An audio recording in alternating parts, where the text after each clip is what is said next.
Good morning, students. Today we are going to continue with Civics Chapter 3, Democracy in Action. In today's class, we are going to discuss about political parties. So, what is political party? A political party is a volunteer association of individual citizens registered with the Election Commission. It is called an association because it is an organized group of persons who share similar views on national issues.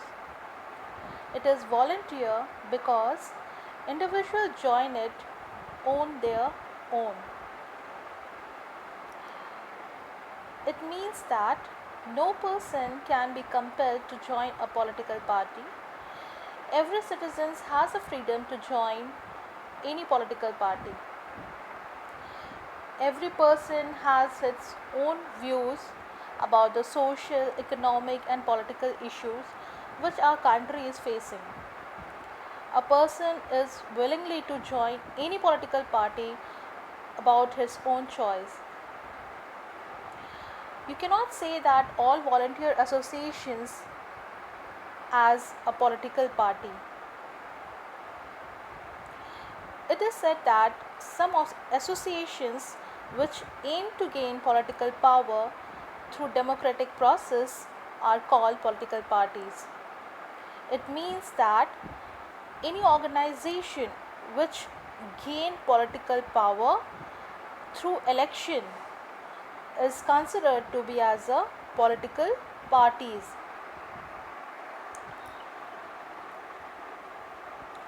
Here political power means power to govern the country. So whoever the political party will be, he will be governing, or that political party will be governing the whole country. Political party has features in which they have to look after that, then only they will be considered as a political party. A political party should have a certain degree of agreement among themselves on major issues. It means that a political party should have its aim, its thoughts, its objectives on different issues, or you can say major issues which our country is facing, whether it concerned with the poverty, whether it concerned with the employment, whether it concerned with the constructions of roads, water, everything. That shows what is its agreement, what is her desires, what are the aims and objectives of that party. Second one, they should be properly organized with a set of rules and good leaders to guide them. It means that if there is no rules and regulations in an organization, it cannot be ruled in a proper way. It may be said as it is a group of people or making it a crowd, but not a party. So it should be having a properly organized set of people or good leaders to guide them. Third, that any political party need to be registered with the election commission. They must use only legal, constitutional and democratic means to gain the power. That means any political parties is coming on the existence, it has to be approved by the election commission. That is a elected body by the for the election, for the fair election.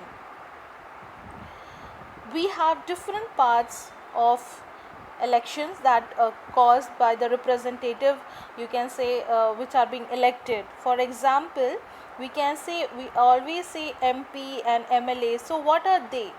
So we can say a representative elected to Lok Sabha is called a member of parliament, that is MP, and a representative elected to state assembly is called a member of legislative assembly. So we can say that any person who is standing for Lok Sabha will be called as member of parliament, and the citizen or a person who is standing for the state assembly is be called as or known as member of legislative assembly. So these political parties would have a similar interest, or you can say must promote national interest, and they must encourage communal feeling, that means our harmony, brotherhood. So every political parties has to look after each other about its aim and objectives. And in our country there are multiple parties who have different aims and objectives in developing our country. So let's know what are the functions of political party.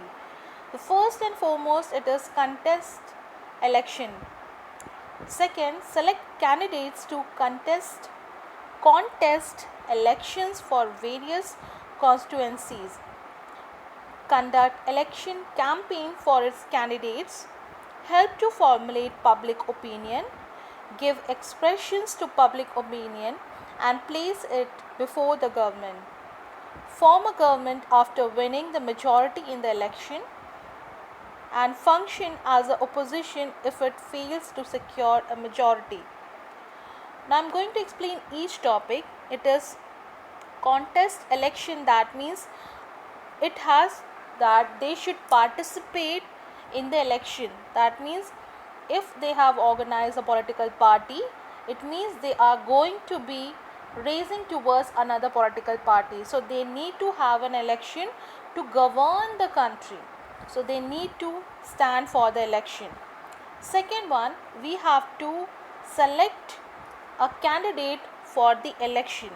Here means select candidate to contest election. That means a candidate has to be selected from various areas so that they will be standing for the election, and try to make up or find it out the person who are the winning ones, so that their party can be getting more votes and they will be forming their own party. And it has always been seen that the parties usually select those candidates who hold a better chance of winning. That means who had a good image in the society, or they are well familiar with the people.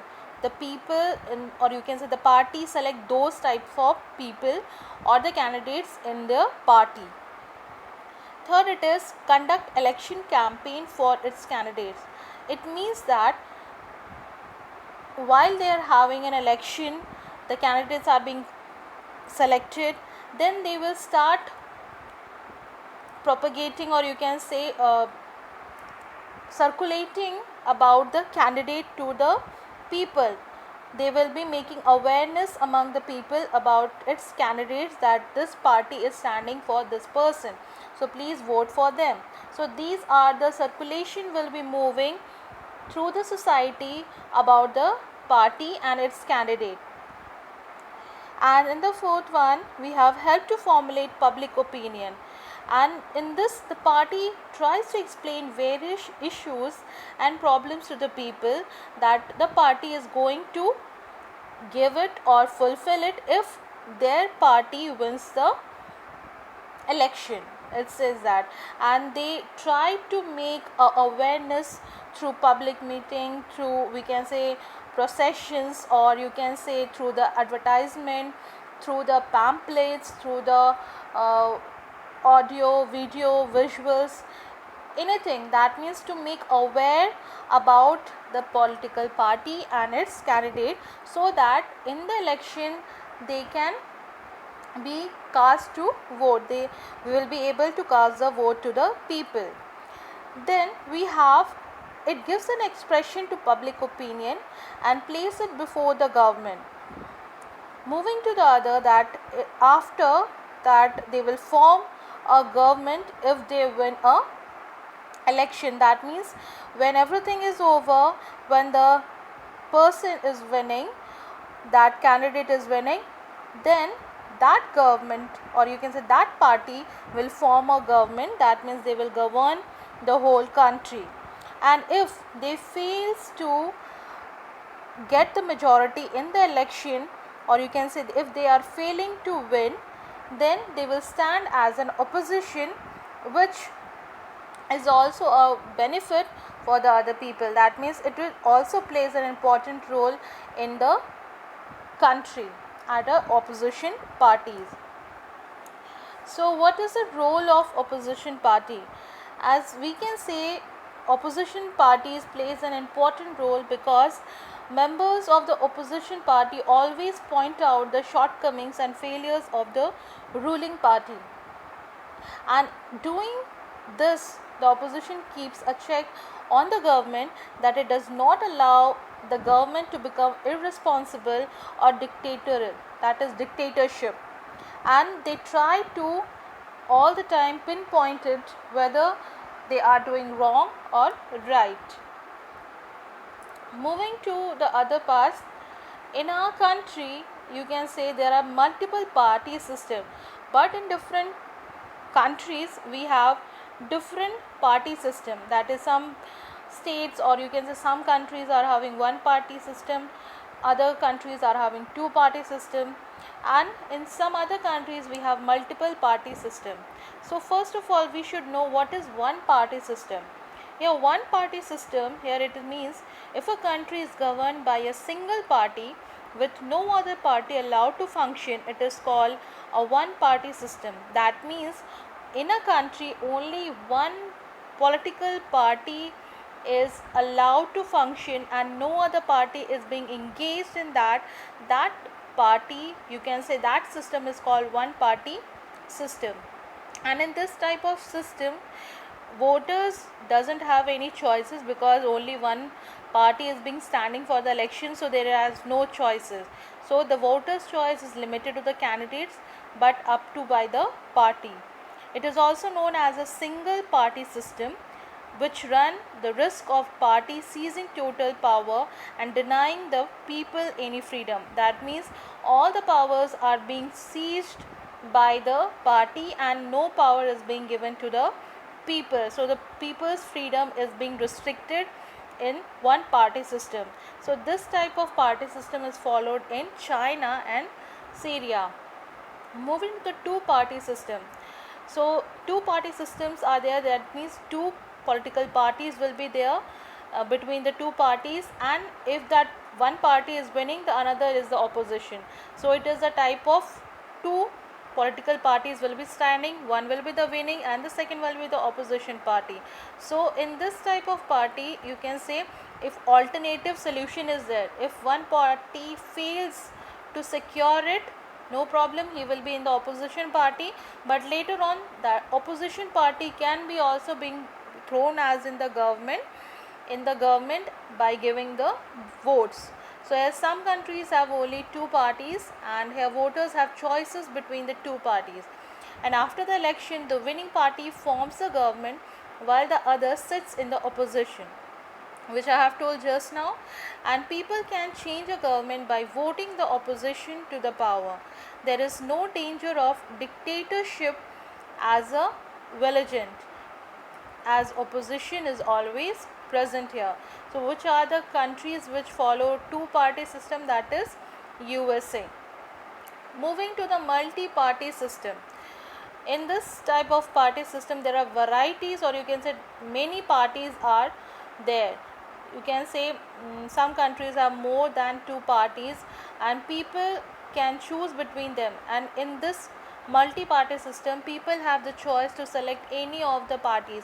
They are liberal to choose any party, and here it is no single party gets enough seats to form government. And in this type of system, party system, there is no single party which gets a maximum amount of seats to govern the, or you can say to form a government. You can say a group of parties get together and forms a coalition government, and sometimes because there are no single party who is getting the majority of votes, so they form a coalition government. That means they form group of parties and they get together and they form a coalition government. But despite of among these parties may also cause the fall of the government, because we have the coalition government but sometimes it is not successful because of the disputes among the parties, so it may fall the government. So which are the areas we have the multi-party system? We have India and Israel. So what is multi-party system? We have understood, and in our country it is practiced in India. And what is coalition government? It is said that the in a multi-party system like India, the general election may sometimes give rise to a situation where a single party secures the majority required to form a government. But sometimes it happens that some parties get will not get that much majority of seats, and in this way they have to form a government. So they come together, and that type of government is called as a coalition government, and as it can be formed by a combination of parties. And you can say a major party leads the, generally which are having the highest votes, they will be only leading the coalition government. And it is said that before joining the coalition, the parties hold many discussions through the parties, that which are the schemes, which are the aims and objective has to be put on, everything has to be put on, and then only they join hands, or treaties or alliance are being made between the two political parties. And there are many disadvantages also and advantages of coalition government. The advantage, it is it can reflect public opinion better, as it reflects or represents different parties often having different ideologies. That means it is giving a positive attitude that every person, if there is a coalition government, every public represent its own party having a different ideas and thoughts. But the disadvantage, it is that because of that there are disagreements and conflicts between the alliance, that is a treaty, as different parties have different views.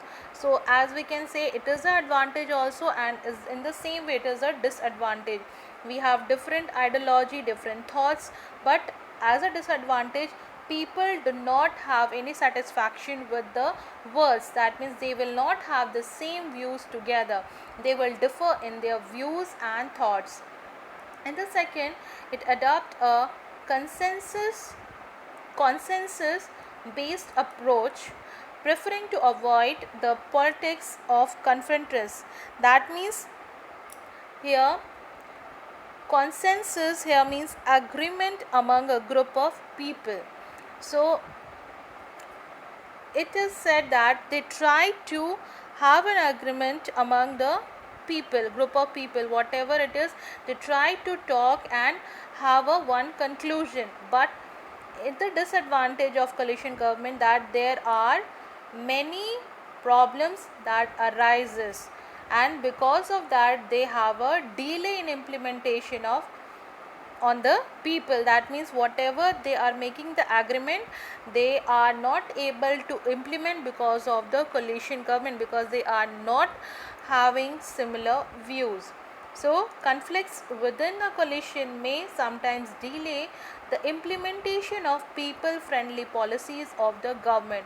So conflicts, or you can say disturbance between the coalition, may sometimes delay in the implementation, that means applying the rules and regulation for the benefit of the people may varies. Okay, friendly policies of the government, its policies tries to accommodate the diverse views of the people.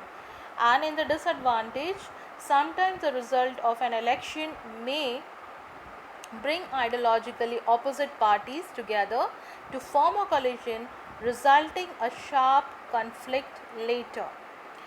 In the advantage, it is said that in the event of no single party getting a majority, a coalition saves the country for having to conduct general election all over again, which is very difficult and expensive task, especially in a large country like us. That means sometimes you can say coalition governments helps us to save the country from having to have again the election as general election, because in an election lots of money and energy is being wasted, and it cannot be practiced like India in a large population.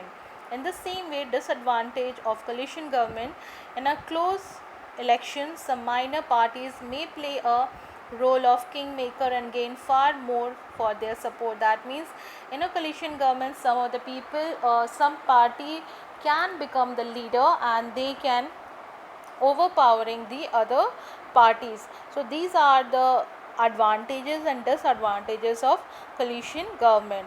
So in the next class we will be doing about the political parties in India. Thank you.